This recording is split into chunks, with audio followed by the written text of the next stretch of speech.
Welcome back to डैमनी explain में आपका स्वागत है। आज एक हम नया मनोवा एक्सप्लेन कर रहे हैं जिसका नाम है I will protect my family. तो पहले एपिसोड में एक लड़की अपने हाथों से ताज उठाकर कहती है भैया हैप्पी 18 बर्थडे टू यू भैया।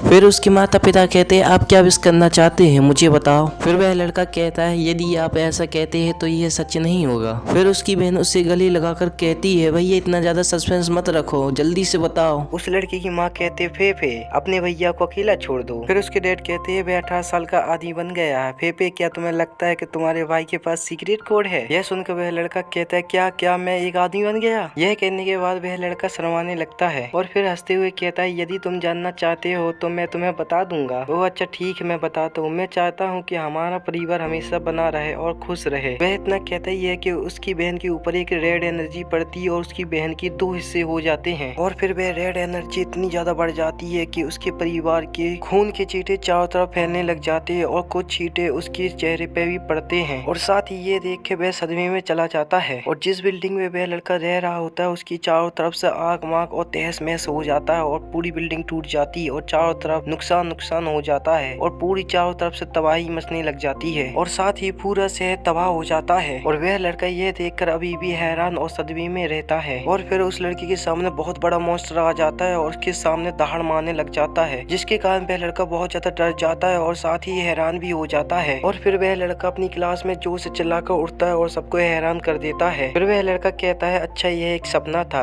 दोस्तों हमें यहीं पर पता चलता है कि वह एक सपना देख रहा था। उस लड़की की टीचर जोर से चिल्लाकर कहता है ये वो क्या मेरी इतिहास की कक्षा ने तुम्हें जगा दिया है या फिर तुम अभी और भी सोना चाहते हो? फिर तुम हमें क्यों नहीं बताते हो कि पृथ्वी की राजभाषा क्या है? फिर वह लड़का अपना सिर खुजलाते हुए कहता है आई एम सॉरी टीचर, मैं कल रात तक देर से काम कर रहा था और अचानक से मेरा एक्सीडेंट हो गया था।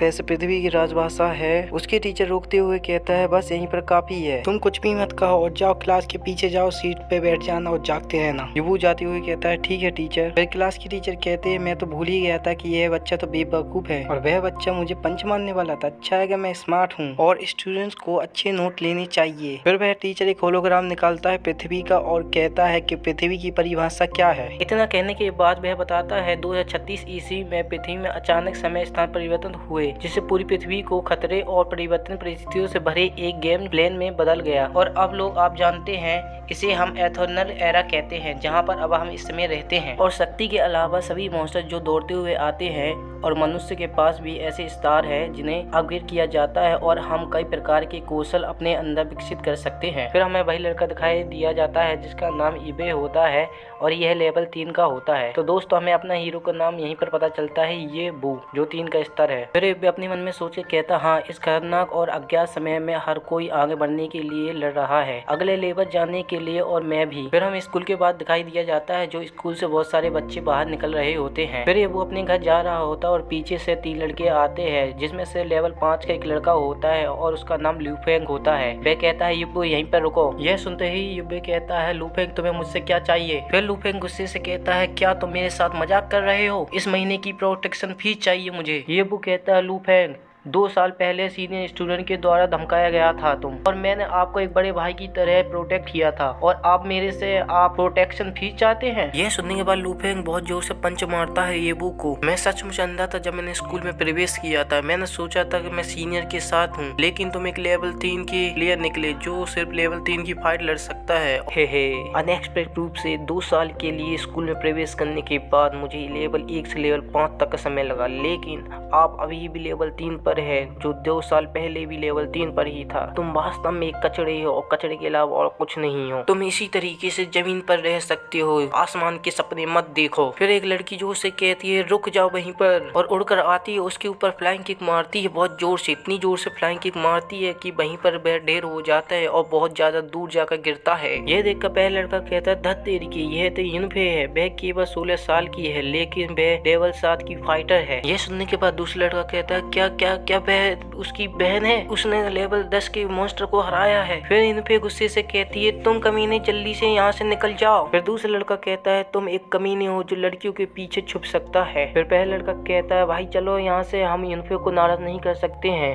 यह सुनकर इनफे गुस्से से कहती है, अगली बार अगर तुम लोगों ने मेरे भाई को परेशान किया तो मैं आप लोगों को पीट पीट कर चटनी बनाकर कुत्तों को खिला दूंगी। फिर इनफे अपने भाई को उदास देखकर कहती है, भाई उसकी बात मत सुनो, भले ही आज आपका लेवल 3 है लेकिन तुम सबसे अच्छे फाइटर बनोगे। फिर युबू प्यार से अपनी बहन के ऊपर से रखकर कहता है, सिली गर्ल चिंता मत करो, मैं तुम्हारा भाई हूँ और मैं इतनी आसानी से हार नहीं मानूंगा, चलो घर चलते हैं। और मेरे भाइयों यार ये बहुत अच्छा प्यारा दृश्य होता है भाई बहन का यार, बहुत अच्छा लगा मुझे तो यार, पता नहीं आप लोगों को कैसा लगा होगा। फिर उनसे कहती है, ठीक है भाई चलो घर चलते हैं। फिर एक दूसरे का हाथ पकड़कर वह अपनी घर की ओर जाने लग जाते हैं। फिर वे दोनों अपने अपार्टमेंट में पहुंच जाते हैं और युबू मन में कहता है, हाँ मैं एक हारा हुआ खिलाड़ी हूँ जो हाई लेवल का नहीं हो सकता है और मैंने कठिन समय से लेकर सब कुछ देख लिया है, ऐसा कहीं भी कोई चमत्कार नहीं हुआ है जो मेरे जैसे ग्रेड को ऊपर उठा सकता है। क्या मैं वास्तव में एक हारा हुआ खिलाड़ी फाइटर बनकर रह जाऊंगा? नहीं, मैं कभी भी हार नहीं मानूंगा और हमेशा कोशिश करता रहूंगा। फिर उसके माता पिता कहते हैं, जन्मदिन मुबारक हो युबू।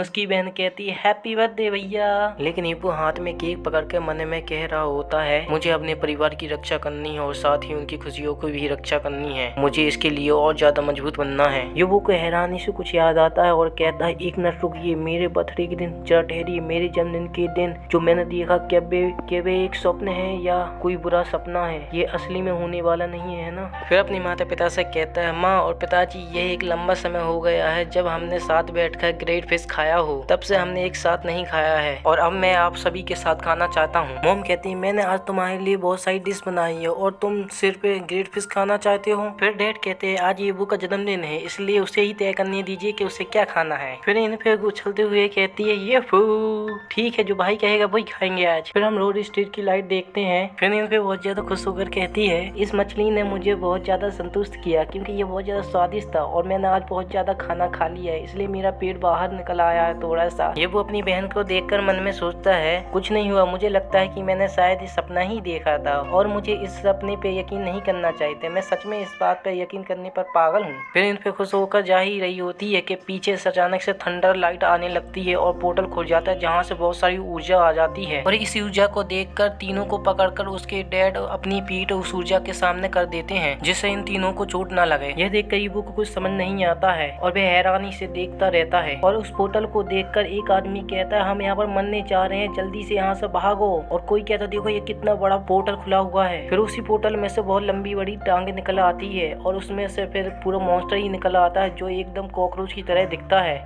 लेकिन भयानक होता है यार। फिर उस मॉन्स्टर को देखकर बहुत सारे आदमी भागने लगते हैं और कहते हैं, धत तेरी के ये क्या है, ये तो सेफ जोन है, यहाँ पर कैसे मॉन्स्टर आ चुका है। फिर मॉन्स्टर उन सभी को देखकर बहुत लंबी दहाड़ मारता है। ये देखकर उन सभी में से डरते हुए कहता है कि अरे बे तो हमें देख रहा है, लगता है हमें तो खा ही जाएगा मार कर आज, तो जल्दी से भागो यहाँ से। और इस मॉन्स्टर का नाम घोस्ट आई डीमन स्पाइडर है और ये लेवल 50 का है। अरे भाई इस मॉन्स्टर का परिचय मत दो, जल्दी से भाग जाओ नहीं तो तुम्हारा चटनी बनाकर खा जाएगा ये कॉकरोच। दोस्तों आज का एपिसोड यहाँ पर खत्म हुआ है। नेक्स्ट एपिसोड देखने के लिए चैनल को सब्सक्राइब करें, लाइक करें, कमेंट करें और शेयर करें। ये मैं नहीं कर रहा हूँ, ये मॉन्स्टर कह रहा है दाढ़ मार के। Okay bye bye.